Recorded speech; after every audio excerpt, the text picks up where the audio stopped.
Hello everyone, welcome back to Study IQ Judiciary. This is me Vasudev Monga. So today we are going to see a very important judgment on the consent decree. Consent decree क्या होती है? जब जहां पे दो parties मिलके plaintiff और defendant यहाँ पे मिलके जब कॉम्प्रोमाइज कर लेते हैं और वो कॉम्प्रोमाइज का जो एग्रीमेंट होता है वो जब वो कोर्ट के पास ले जाते हैं कि सी हमने यहाँ पे केस फाइल किया था but now we have compromised, तो वो जो कॉम्प्रोमाइज एग्रीमेंट होता है जब वो कोर्ट को ये पता लगता है कि यहाँ पे जो कॉम्प्रोमाइज वॉलंटरीली हुआ है तो वो यहाँ पे एक डिक्री पास कर देते हैं जिसको हम कंसेंट डिक्री बोलते हैं, right. So in this particular case जो आज हम जजमेंट करने वाले, यहाँ पे एक हिंदू सक्सेशन एक्ट का एक केस है। फैक्ट्स देखेंगे इस केस के and then we will see कि यहाँ पे कंसेंट डिक्री जो है यहाँ पे वैलिड होगी या नहीं होगी, right. See the facts of this case, Prashanta Kumar Sahu and others versus Charulata Sahu and anothers. See in this case यहाँ पे क्या हुआ, फादर साहब की यहाँ पे प्रॉपर्टी थी, वो जो प्रॉपर्टी थी वो यहाँ पे अनसेस्ट्रल प्रॉपर्टी भी थी और सेपरेट प्रॉपर्टी भी थी। और हिंदू का मैंने आपको पूरा का पूरा समझाया हुआ है। अनसेस्ट्रल प्रॉपर्टी नीचे कैसे डिवाइड होती है, द कोपार्सनरी प्रॉपर्टी जो होती है जब फादर की डेथ होती है तो वो आगे यहाँ पे बच्चों को मिल जाती है। एंड द सेपरेट प्रॉपर्टी, जो सेपरेट प्रॉपर्टी होती है वो यहाँ पे फादर विल के साथ भी किसी को दे सकते हैं, राइट। जब वो जिंदा है वो यहाँ पे एक विल लिख सकते हैं कि मेरी जो सेपरेट प्रॉपर्टी है जिसके ऊपर किसी का भी हक नहीं है, क्योंकि अनसेस्ट्रल प्रॉपर्टी में तो यहाँ पे बाय बर्थ सभी कोपार्टनर का यहाँ पे राइट होगा, बट जो सेपरेट प्रॉपर्टी होगी उसके ऊपर यहाँ पे किसी का भी हक नहीं होता।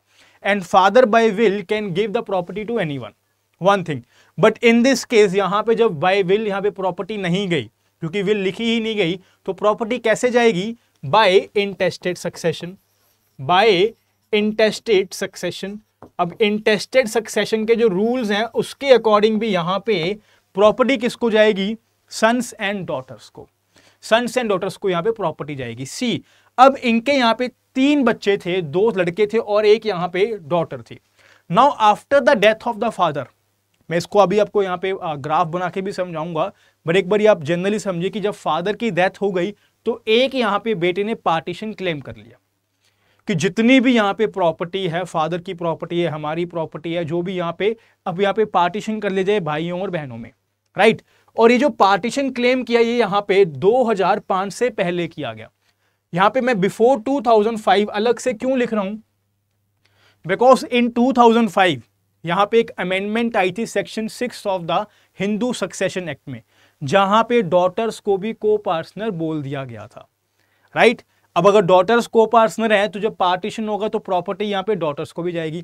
एंड नाउ जब ये केस चल रहा था, जब यहाँ पे पार्टीशन का केस चल रहा था, तो यहीं पे एक सन और एक डॉटर ने यहाँ पे एक एग्रीमेंट साइन कर लिया। अब मैं आपको पूरा केस समझाता हूं क्या चल रहा है यहाँ पे। सी फादर साहब हैं, इनकी यहाँ पे प्रॉपर्टी है which is separate property as well as ancestral property. Separate property भी है उनकी, यहाँ पे एंसेस्ट्रल प्रॉपर्टी भी है। और इनके यहाँ पे S1 एंड D तीन इनके यहाँ पे बच्चे हैं।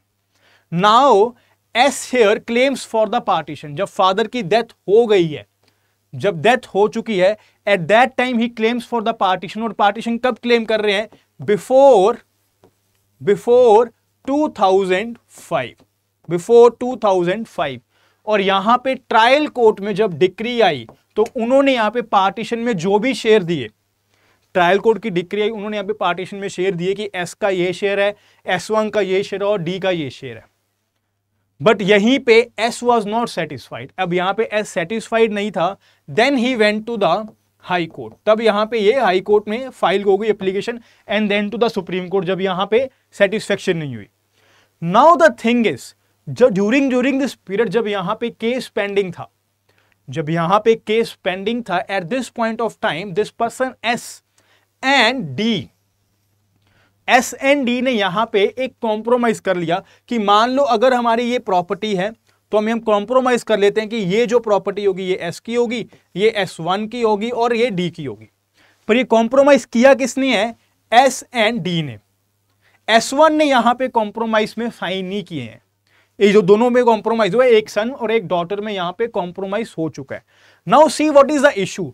अब ये जो कॉम्प्रोमाइज डिक्री है, जब यहां पे एक कॉम्प्रोमाइज का सेटलमेंट हो चुकी है, कॉम्प्रोमाइज यानी कि सेटलमेंट हो चुकी है कि ये जो सर्टेन प्रॉपर्टी इसके पास जाएगी, सर्टेन प्रॉपर्टी इसके पास जाएगी। अब ये बात क्या मैं कर रहा था आपको 2005 से पहले की। कब हुआ ये केस, कब फाइल हुआ था? बिफोर 2005। बट जब यहां पे ये सेटलमेंट की गई तो ये बात है आफ्टर 2005 की, ये यहां पे बात आती है आफ्टर 2005 की। नाउ द थिंग इज कि ये जो सेटलमेंट एग्रीमेंट था, सेटलमेंट एग्रीमेंट था, पूरी बात समझ लो, ये एग्रीमेंट अब गया कोर्ट में, पार्टीज इसको ले गई कोर्ट में कि सी हमने पहले यहां पे के केस फाइल किया गया था, बट अब हम भाई बहनों में यहां पे कॉम्प्रोमाइज हो चुका है, हमने विद कंसेंट ये डिसाइड कर लिया कि ये प्रॉपर्टी इसकी, ये प्रॉपर्टी इसकी, ये इसकी प्रॉपर्टी। और अब यहां पे इस जो सेटलमेंट है उसके ऊपर यहां पे कोर्ट डिक्री पास कर दे, क्योंकि डिक्री पास होगी तो एग्जीक्यूशन होगा, right. But first of all तो मुझे ये बताओ कि क्या यहां पे एक कंसेंट डिक्री अलाउड होती भी है नहीं होती? Order 23 rule 3 of the CPC, order 23 rule 3 of the CPC here permits for the consent decree. जब यहां पे पार्टीज एग्री करके कोर्ट के पास कोई सेटलमेंट एग्री लेके जाएंगे रिगार्डिंग द सेम प्रॉपर्टी जिसके ऊपर केस चल रहा था, then the court can pass the consent decree. But the court here will see the voluntariness कि पार्टीज ने जो कंसेंट किया यहां पे कुछ फ्रॉड तो नहीं हुआ, किसी को फोर्स तो नहीं किया गया, that will be seen. But अब आप मेन इशू सुनिए, जो यहाँ पे मेन इशू है। एक तो इशू था अपना कि जब ये कंसेंट हुआ था तो किस किस के बीच में होता है? एस के बीच में और डी के बीच में। S1 ने यहां पे साइन अभी तक नहीं किए थे, one thing. And another thing is now after 2005, अब जब 2005 क्रॉस हो चुका है, डॉटर इज नाउ को पार्टनर, डॉटर इज नाउ को पार्टनर। अब जब डॉटर को पार्टनर बन चुकी है तो को पार्टनरी प्रॉपर्टी में भी यहां पे डॉटर को राइट मिलेगा, इक्वल राइट मिलेगा सन के, और सेपरेट प्रॉपर्टी में भी इक्वल राइट मिलेगा। अगर मैं वो आपको एक बात समझा रहा हूं, एक्स्ट्रा पॉइंट है, इस केस में नहीं है, अगर ये केस 2005 से यहां पे पहले सॉल्व हो जाता तो सेपरेट प्रॉपर्टी में तो यहां पे डॉटर को राइट मिलता, बट को पार्टनरी प्रॉपर्टी में ना मिलता। Even though daughter is a को पार्टनर बाय बर्थ, अगर वहां पे पार्टीशन, एक वैलिड पार्टीशन हो जाता विद रजिस्ट्रेशन, तो डॉटर उसमें राइट नहीं मांग पाती। But now because the case was pending, case 2005 से पहले ही यहां पे फाइल किया गया था, but the case was pending and after 2005 यहां पे कॉम्प्रोमाइज किया गया, तो अब डॉटर को भी को पार्टनरी प्रॉपर्टी में राइट मिलेगा। वन थिंग, अब हमारा जो मेन इशू है that whether this compromise between S1 and D is valid और नॉट। ये जो कॉम्प्रोमाइज होगा यहां पे ये वैलिड है भी या नहीं है, उसके लिए हमें यहां पे लॉ पॉइंट को रीड करना होगा, order 23 rule 3 of the CPC which permits for the consent decree. अब ये see how we are connecting the Hindu Succession Act with the CPC, क्योंकि कोई भी सक्सेशन एक्ट को, कोई भी यहाँ पे सिविल केस हो, उसका प्रोसीजर तो सीपीसी में ही दिया गया है, सिविल प्रोसीजर कोड में ही दिया गया है ना। नाउ सी यहाँ पे क्या लिखा है कॉम्प्रोमाइज, और आपको सिर्फ वही पढ़ना जो यहाँ पे रेड में लिखा हुआ है इस पर्टिकुलर केस में, वही यहाँ पे आपके लिए इंपॉर्टेंट है। Where it is provided to the satisfaction of the court that a suit has been adjusted wholly or in part by any lawful agreement or compromise in writing and signed by the parties।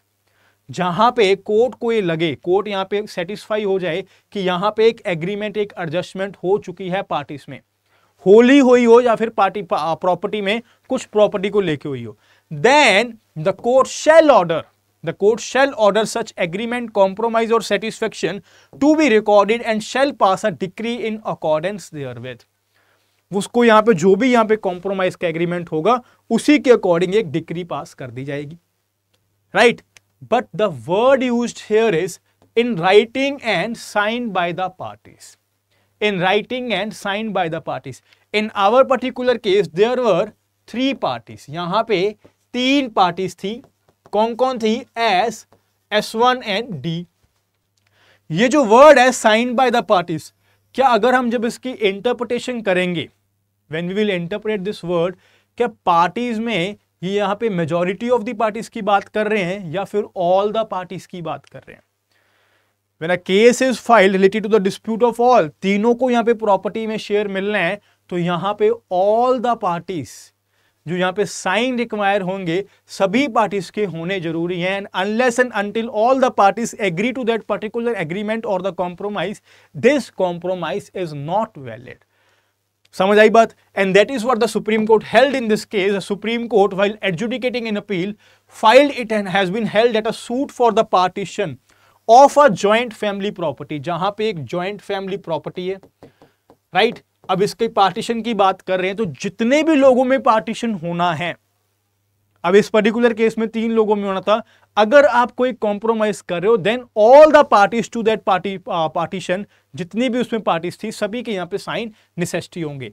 A decree by the consent among some of the parties, जहां पे अगर consent decree अगर कुछ parties की होगी, it can not be maintained, उसको हम यहां पे मेंटेन नहीं मान सकते.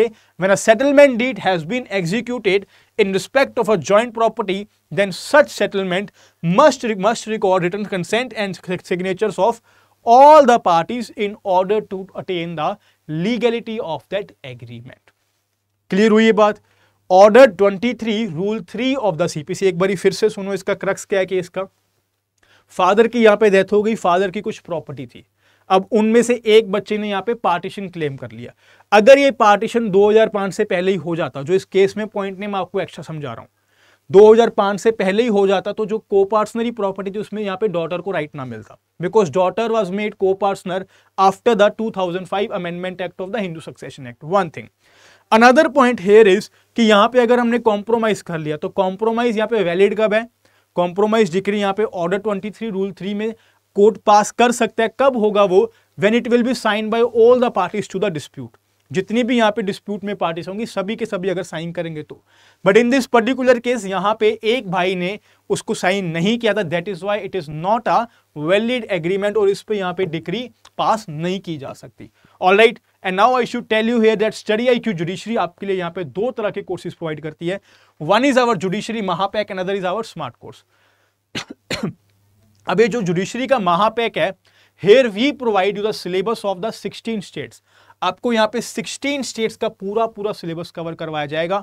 Major laws, minor laws, local laws, current affairs, GK, आपकी mock test series, answer writing practice, every single thing will be provided to you. The most important thing is here, आपको जो 16 स्टेट्स हैं यहां पे सभी के लोकल एक्ट्स भी provide किए जाएंगे, so that you can start your preparation from any moment. जब भी आप यहाँ पे अपनी तैयारी शुरू कर सकते हैं. And you can buy this course only in 11,999 by applying the discount code DEV Dev.